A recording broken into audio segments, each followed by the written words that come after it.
Hello students, welcome to my channel. तो आज मैं आप सभी को चैप्टर नंबर 3 मैट्रिसेस में हमारे पास टॉपिक है इन्वर्टिबल मैट्रिसेस। तो उसकी हम थ्योरम्स करेंगे।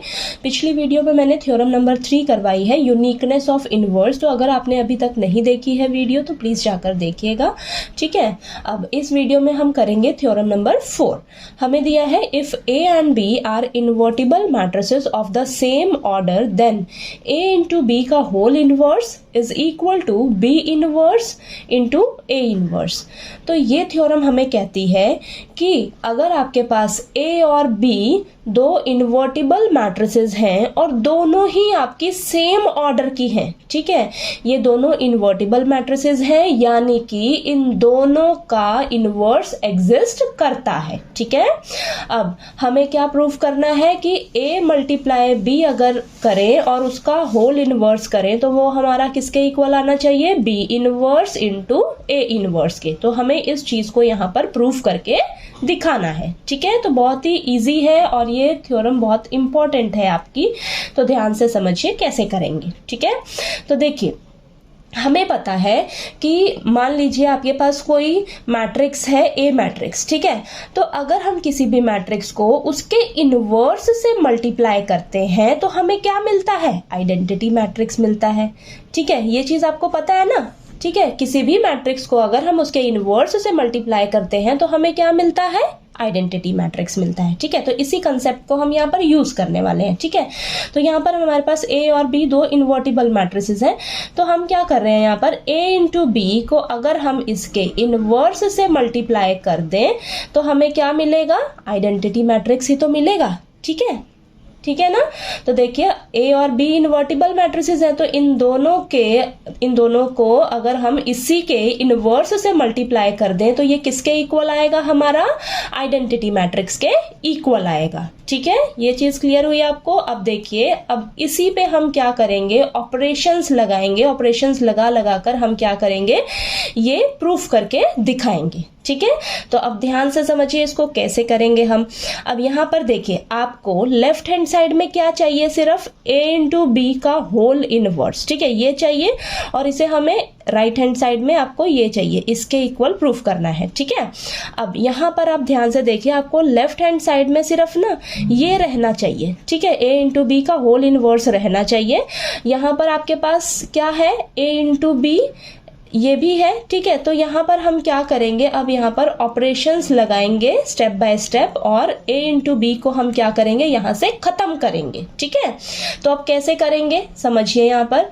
तो देखिए, हम क्या करेंगे, अब हमें सबसे पहले क्या खत्म करना है, ए को खत्म करना है, ठीक है। तो हमें पता है कि किसी भी मैट्रिक्स को अगर हम उसके इनवर्स से मल्टीप्लाई करते हैं तो हमें आइडेंटिटी मैट्रिक्स मिलता है, ठीक है। तो हम यहाँ पर लिखेंगे मल्टीप्लाई, प्री मल्टीप्लाई, ठीक है, pre multiply both sides bye ए इनवर्स, ठीक है। दोनों तरफ प्री मल्टीप्लाई करेंगे, यानी कि पहले मल्टीप्लाई करेंगे, ठीक है। तो यहां पर लिखिए ए इनवर्स, ये ए इंटू बी और ये ए इंटू बी का whole inverse is equal to A inverse into आई।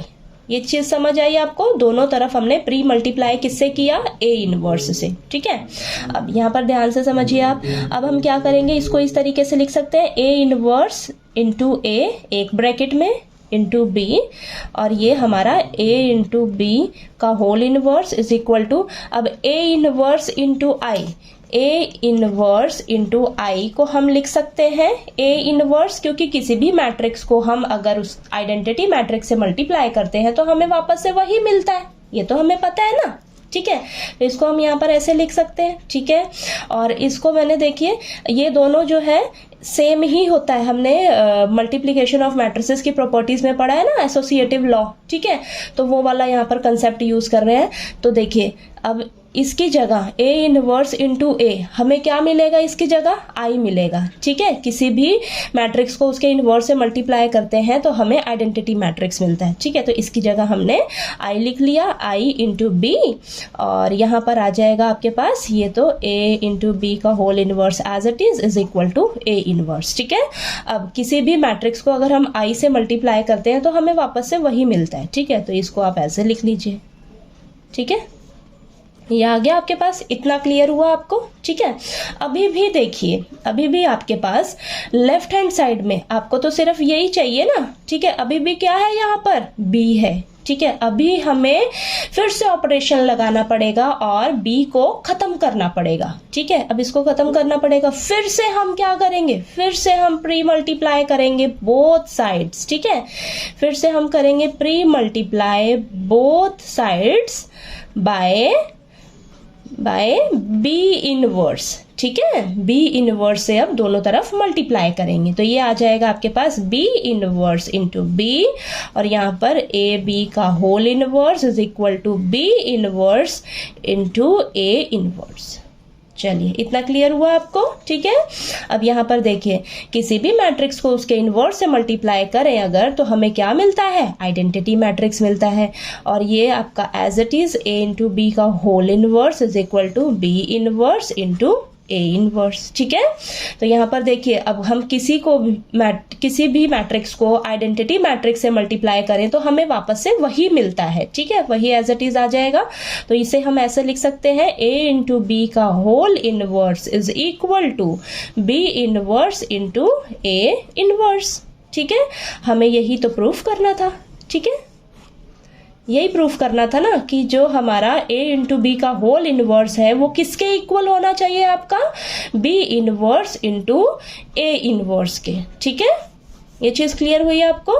ठीक है, देखिए आपका ये प्रूफ होके आ गया ना, तो यहाँ पर हम लिख देंगे हेंस प्रूव्ड। ठीक है, तो ये थ्योरम आपकी प्रूफ हो गई। ठीक है, बहुत ही इजी है, बस आपने स्टेप बाय स्टेप इसे ध्यान से समझना है और इसे करना है। ठीक है, तो चलिए, आपको ये थ्योरम नंबर 4 जो है वो अच्छे से क्लियर हो गई होगी। कहीं कोई डाउट आए आपको तो प्लीज़ आप पूछिएगा, और अगर आपको मेरा पढ़ाया हुआ अच्छा लगे तो प्लीज़ वीडियो को लाइक कीजिए, शेयर कीजिए और ज़्यादा से ज़्यादा सब्सक्राइब कीजिएगा मेरे चैनल को। Thank you so much.